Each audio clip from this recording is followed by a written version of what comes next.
To Germany and speak with independent journalist Lars Schall. Lars, welcome to the Keiser Report. Hi, Max.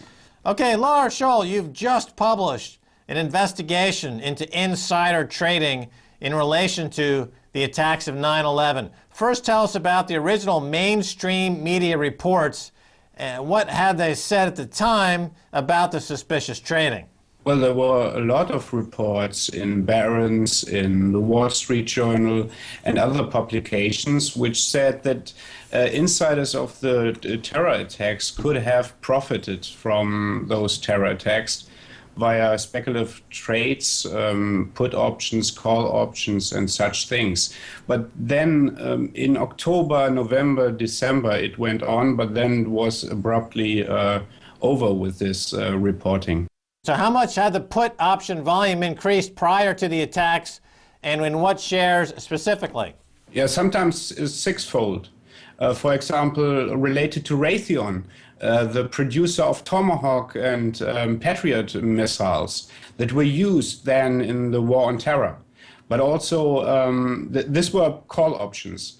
And then there were also put options on banks that were placed in the WTC, and also reinsurers like Munich Re and Swiss Re, but also AXA. And these were put options, basically, where you bet that a stock price will drop. Yes, well, in the case of the airline stocks, the put options, the volume and the prices, it appeared as though they were reflecting blown-up airlines before there were any blown-up airlines. It reminded me at the time of what we saw happen with Morton Thiokol after the Space Challenger disaster. Those options traded spectacularly based on that explosion. Here we saw it happen before the explosion. Now, in the 9/11 Commission report also states that there was what looked like suspicious trading, but that on closer inspection, they said it was a reputable firm that had placed these airline put option trades. Tell us about this reputable firm, Alex Brown. Yeah, it was Alex Brown, which is a subsidiary of Deutsche Bank. And they said that this is completely harmless. But what is really interesting here is that the executive director of the CIA at the time of the 9/11 attacks came directly from Alex Brown. And another interesting thing is that the CEO of Alex Brown, on the time of September 11th, on the next day he resigned from his post, even though he had still a contract for 3 years at Alex Brown. So this is a little bit strange, isn't it? Well, it demonstrates a direct pipeline of information between the CIA, Alex Brown, where these put options are. And I believe after the events, something like $5 million of profits were never claimed, correct? Yeah, there are different numbers out, but we can say something in between 2 million and 5 million, yes. But next, maybe I should mention one thing, that there are actually 3 scientific papers about this stuff. One came from the University of Zurich. Mark Chesney is the leading professor there.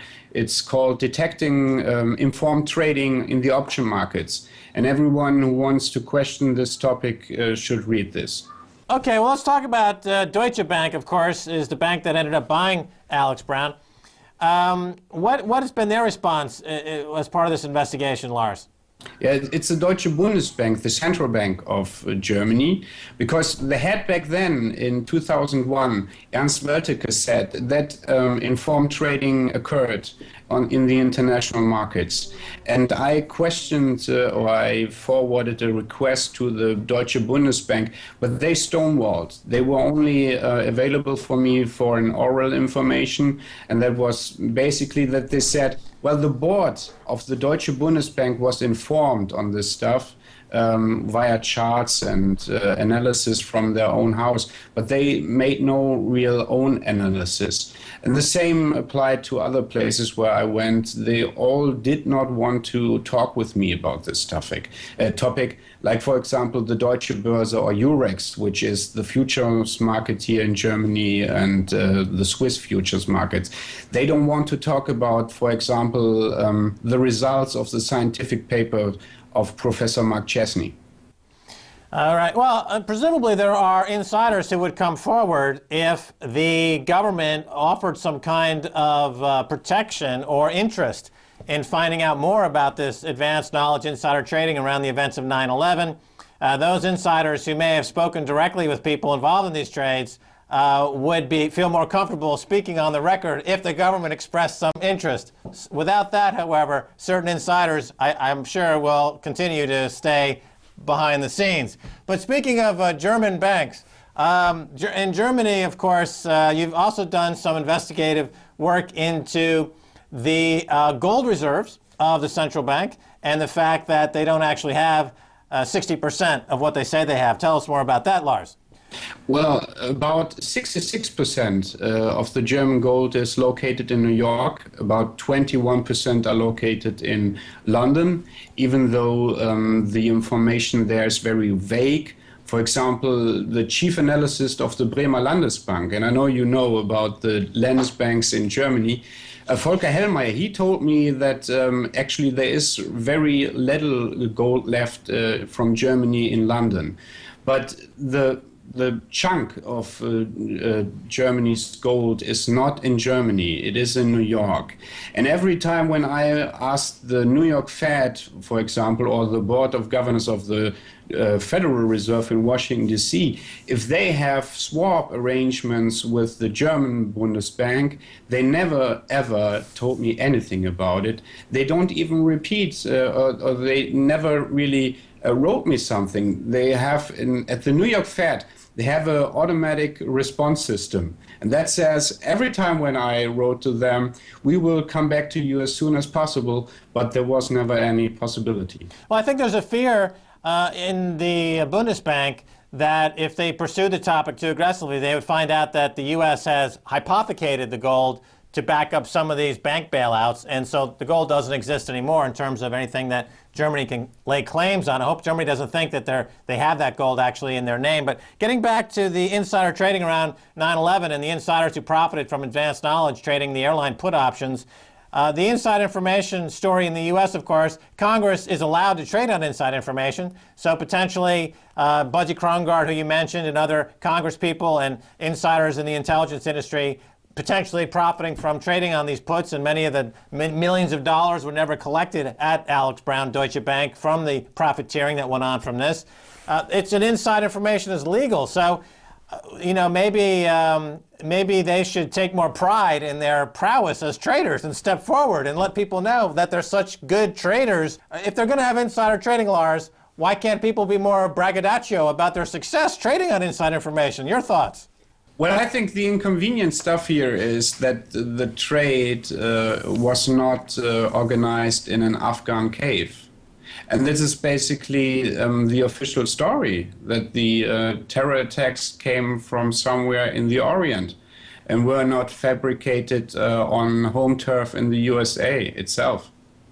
Right. Yeah, it's hard to determine exactly where the planning for the attacks came from, but clearly there was enough insider information inside the U.S. ahead of the attacks to, at the very least, they could have prevented the attacks. Clearly somebody in Washington felt it was in their interest to profit from the attacks, they put that ahead of the interest of those who suffered catastrophic loss during the attacks. And that has become kind of the story of the American policy going forward, isn't it? The bankers, it's a great microcosm of what's happened since then. The bankers put their interest and their profits ahead of people. It doesn't matter if people die in the U.S. or die overseas. Their profits come first. Your thoughts, Lars?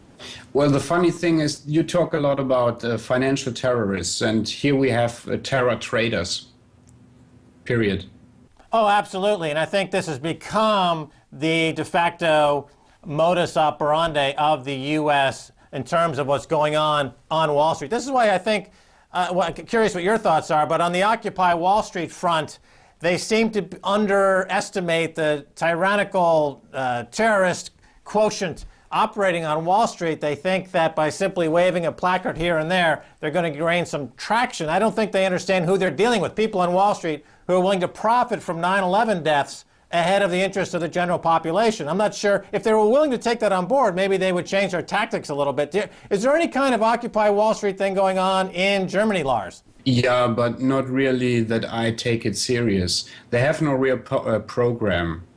It's like the pirate party that here is now existing in Germany. They have no program. They're just improvising, and I think well, they have good intentions, but I don't think that anything good will happen from that.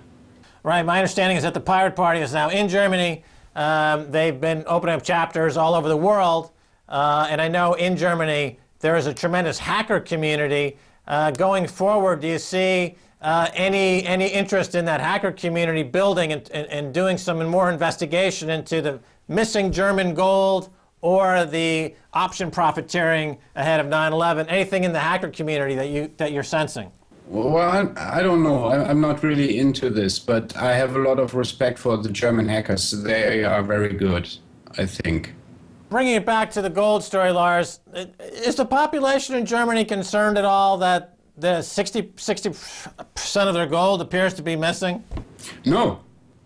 And they are basically what you have also with the Occupy movement. You have that people are not really educated financially. So why should they care if they don't know what the value of gold really is among central banks in politics? You know, for example, why I have a focus on this is because I think that oil and other commodities will be paid in the future with gold. But tell this to the average person on the street.